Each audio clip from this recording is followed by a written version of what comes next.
Hi, welcome to Developmental Ladder, an interview podcast designed to connect parents and caregivers to professors and scientists who study human development from infancy into adulthood. Today, we spoke with Dr. Wendy Rote, an assistant professor at the University of South Florida. Dr. Rote's research focuses on the impacts of parenting on development of children. Specifically, she looks at adolescent autonomy development, perceptions of parenting, helicopter parenting, and parental psychological controls such as guilt. Today, we discuss what helicopter parenting is, its practices, and how parents can avoid overparenting. Hello, Dr. Wendy Rote. Welcome to Developmental Ladder. I am Mandar, an incoming graduate student at the University of Missouri studying infant attachment. Would you please tell a little bit about your current academic position and how you came to your position? Sure, absolutely. I'm an assistant professor at the University of South Florida. I'm currently at the St. Petersburg campus there. And I mainly study things like adolescent autonomy development, parent-adolescent relationships, and parenting, specifically how parenting interacts with like adolescents and adolescent autonomy development. All right. So in that case, could you please briefly tell us about your current research topics? Oh, sure.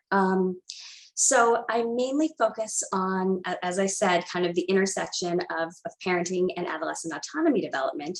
And this has led me to focus on two main areas of research, at least right now. One is parental guilt induction.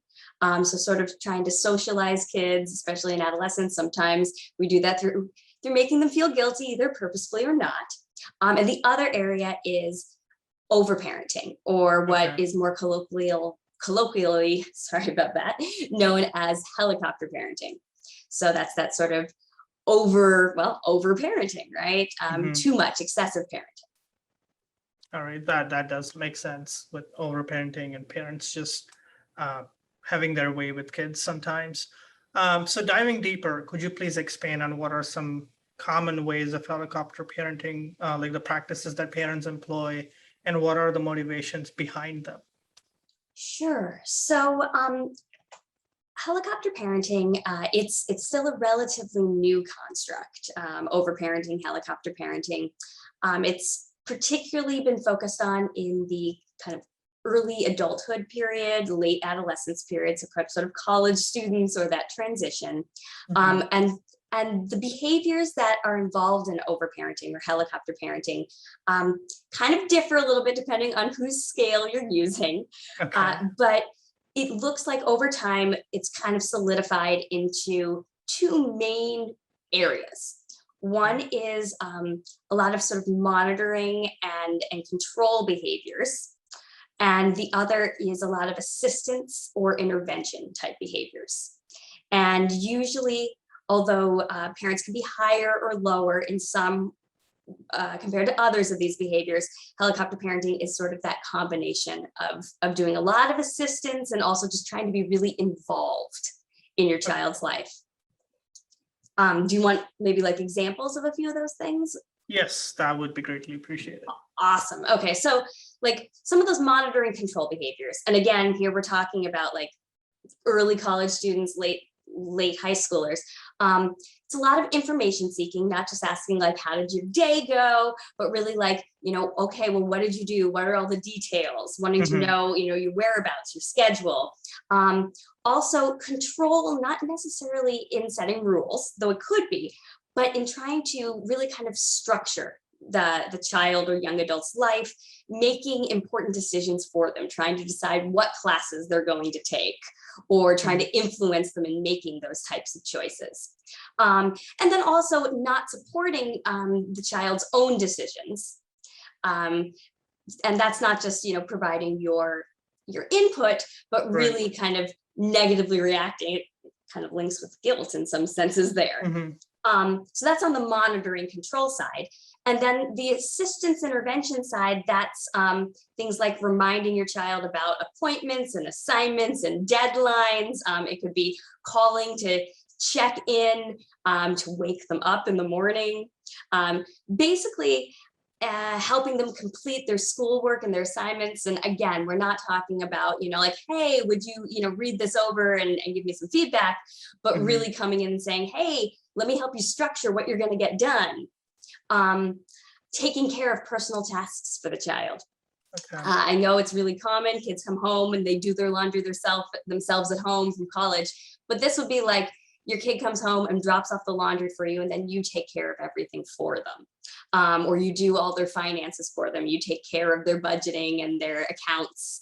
And then finally, like intervening. If your child runs into any problems with a teacher or a coworker or friends, going in and trying to kind of talk on their behalf. It's the parent who's sitting there in the office with the kid. Right.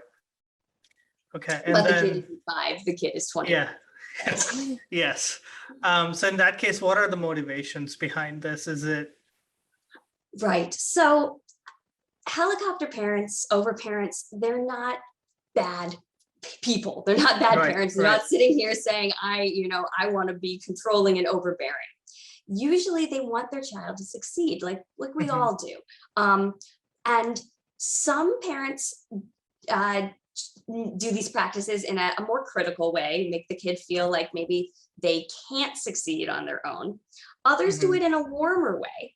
I really care about you. I want you to succeed, so I'm going to help you in all these different ways.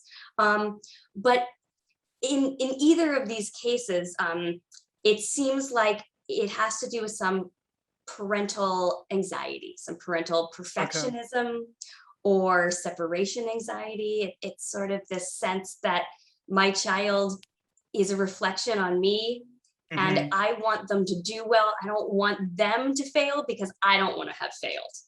Okay. And so I'm going to help them.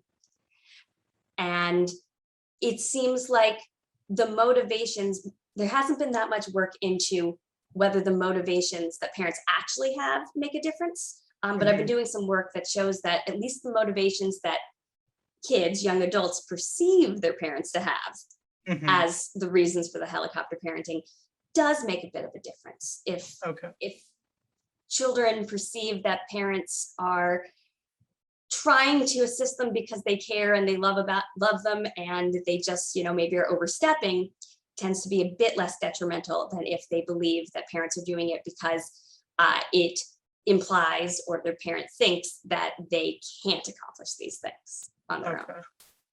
Right. So if a child thinks and believes that overparenting is in good thoughts and they really care, then it's a good thing that the children are not as badly affected, but vice versa. And I don't want to say it's a good thing, because it still seems to undermine some autonomy feelings, some self-efficacy, some feelings like you're competent. But it doesn't undermine like the relationship with the parents in the same way. And it doesn't tend to make them feel as incompetent. Okay.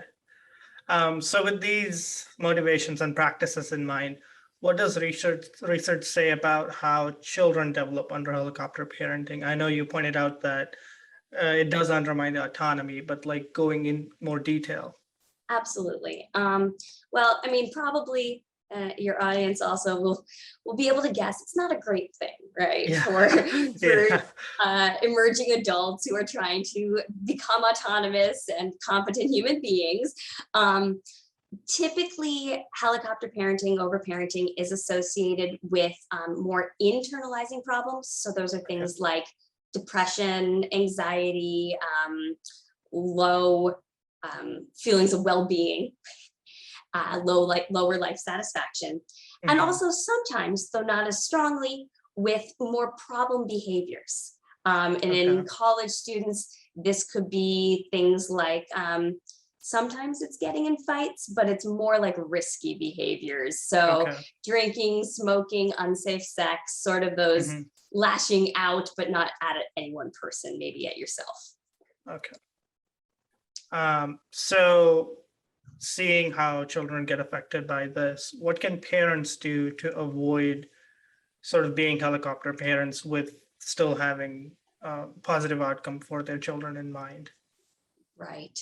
So, the funny thing about helicopter parenting, and again, we're really just getting into this construct from a research perspective. It's only been really looked at for about 10, maybe 15 years, is that it's it's parenting practices that are developmentally inappropriate. Okay. So what parents, I think, really should try to do is, and they don't just appear out of nowhere, right? You're not just like going along, being a totally relaxed parent, and then suddenly, all of a sudden, you're a helicopter parent. So what's really important is starting this sort of negotiating process with your child in, well, late childhood, early adolescence, throughout adolescence, slowly relaxing the number of things that you're trying to help them with, or how much you're helping them.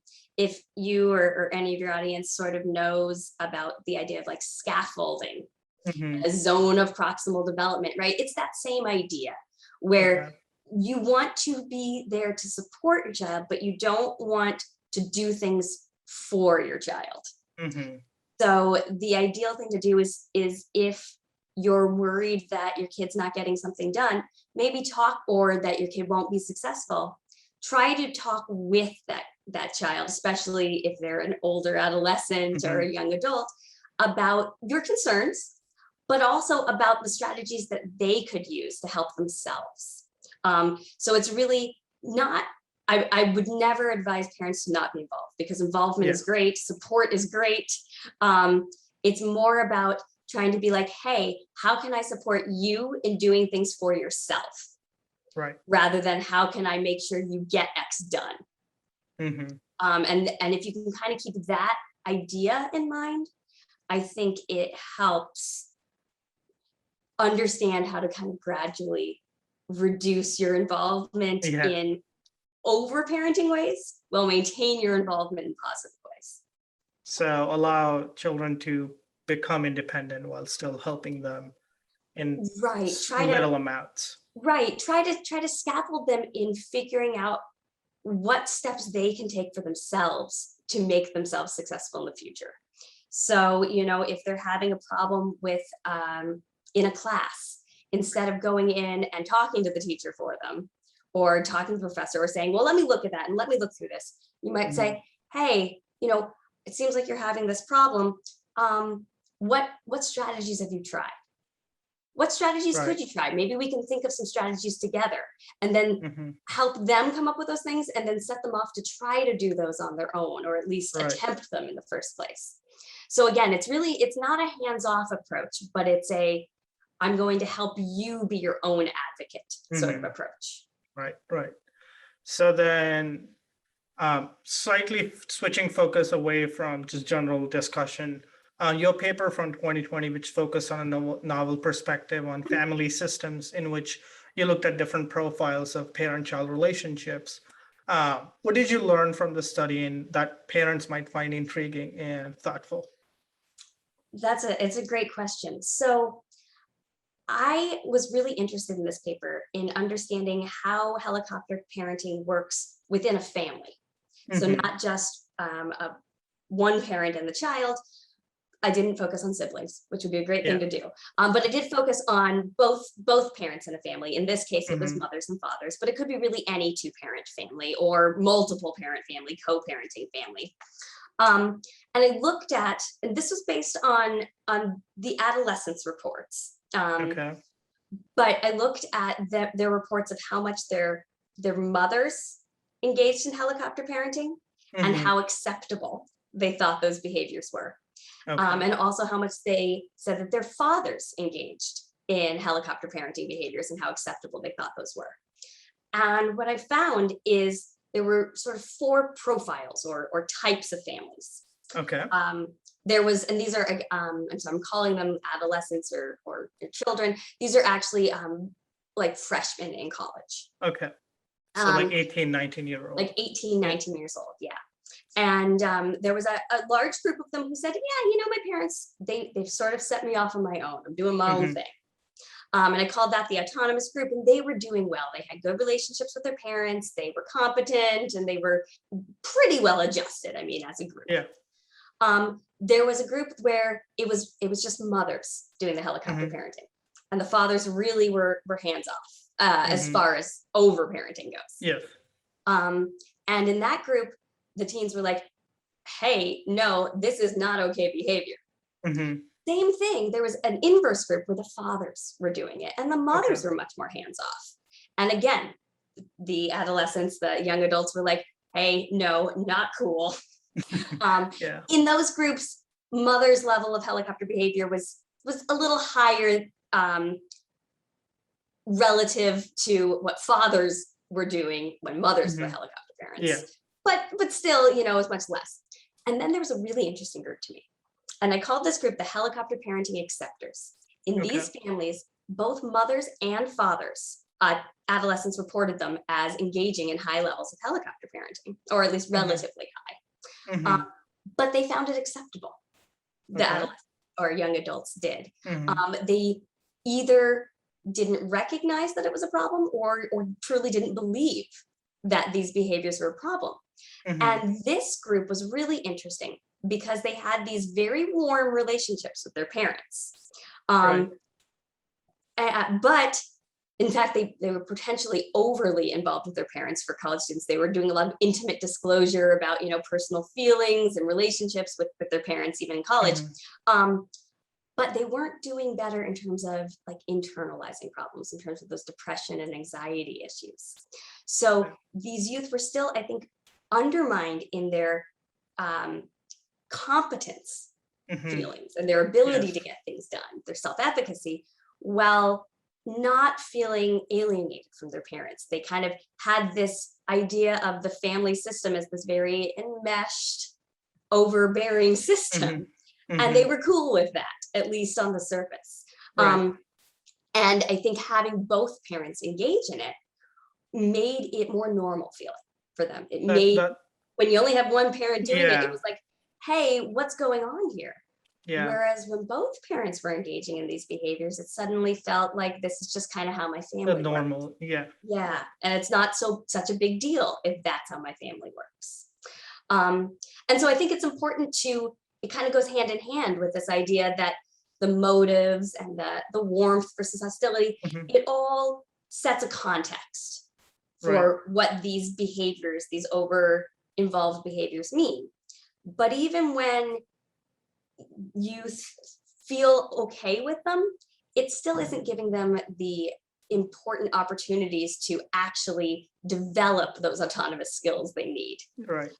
And so even though they may not be upset with their families, they're not having a lot of discord the way they did in the only single parent helicopter parent families, they still were not developing these skills, and it was showing up in feelings of anxiety or depression in their life. So while they personally did not feel like their parents were being overbearing in a negative way, it still reflected in them that they had anxiety, depression symptoms, not necessarily. I do want to point out that this was a correlational study, which means that we didn't look at things over time. We kind of got a snapshot. And that means we can't actually tell whether those higher levels of helicopter parenting led to more depression and anxiety, or whether maybe those parents were doing so because their kids were anxious and depressed and they were worried about them. Research has been coming out over time showing that it does look like the parenting predicts some adjustment problems. Though there's also probably the reverse, right? Where parents are also, they're concerned about their kids. They want them to succeed. And when they're having some difficulties, especially emotional difficulties, they do kind of step in. So they're probably both processes are operating, but it does seem like whichever way that process is going, even if the kid feels okay with the helicopter parenting and they think it's pretty normal, it's still a problem in some way. He's telling me I'm accusing him of bringing the internet down. Well, speaking of children, it seems like you have children, and how have you managed not being an overbearing parenting, but still supporting? And I am sure you care about your kids, and how have you managed that? Oh, it is so hard, right? It is one thing to be the researcher, the scientist, and say, oh, this is how it works, and this is what you should do. And it sounds so easy. It is, as I'm sure all your listeners know, a completely different thing when you're the one trying to actually do the parenting and you're in that situation. My kids are younger. They are 5 and 7 right Okay. So what's developmentally normal in terms of assistance is really different, right, than it would be with an 18-year-old or Yeah. 16 or 20-year-old. But one of the things I try to do as much as possible, it's not always possible, to try to take my own advice, right? And try to talk with them as much as possible about like, oh, this didn't work.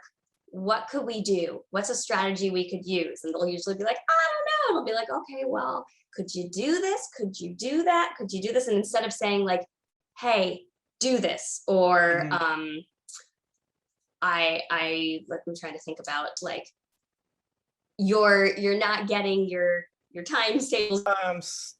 I'm so sorry. My internet keeps cutting out. No problem. Were you able to get that, or? You were telling about times tables. Oh, okay. Yes.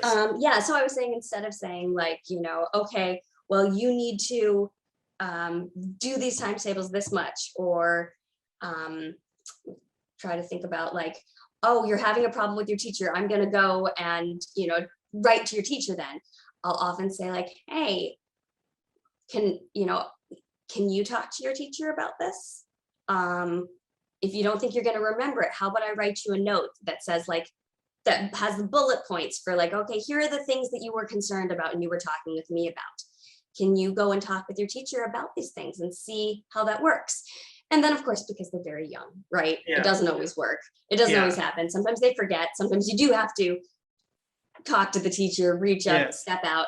But at least trying to do that as a first try, give them that opportunity to experience doing some of those strategies for themselves that might improve their competence and improve their success in the future. All right. So not let them take the first step and see how it goes. And then if you need to intervene, especially since your kids are only 5 and 7, then you take charge. Right. Absolutely. And sometimes providing, guidance, scaffolding, if they don't, a lot of times they don't remember what their problems were, but they talk to me, right before they fall asleep about something. And so I'll say, hey, you were talking about this. Is this something you want? Does this bother you now? And it'll be in the morning. Does it still bother you? Do you want to talk to your teacher about it? If you do, why don't I write down, what that was? And you can go and talk to them about it today. So then lastly, what is the take-home message from your research in general? In general, the take-home message is involvement is good, but too much involvement is bad, especially when that involvement isn't support, but instead it's doing things for the person. Whether that doing it for them is reminding them about all sorts of stuff, or writing things down for them, though I know I just said I'd make lists for my kids. Or writing a paper, or going in to talk with the professor. In any of these situations, it's really about trying to help your developing young adults learn the strategies to help themselves in the future, rather than just doing it for them. All right. And if you have parents who are anxious at all about their kids not being successful, it's hard. Right? You never want your kid to fail. You never want them to feel sad. But the more that you can remember, like, little failures now will help them be able to be resilient in the future. That's how they develop those skills. And being there and supportive of them when they do fail, and helping them know the steps to both make it less likely they're going to fail, and then how to fix that in the future, can really help avoid or maybe satisfy some of those concerns that parents may have about like, oh, but I don't want my child to, they have to be able to get into college. They have to be able to do this. And it's like, yeah, but you also want them to be a well-adjusted adult. And so the more you can remember that, and those skills are things you're also developing, the more I think you can take a step back and breathe and try to help your kid start taking on some of these strategies and advocacy for themselves. All right. Well, thank you so much for your time today, Dr. Rote. I really appreciate it. Absolutely. Thank you so much for interviewing me and having me here. You're welcome. And it was a pleasure having you. Thank you.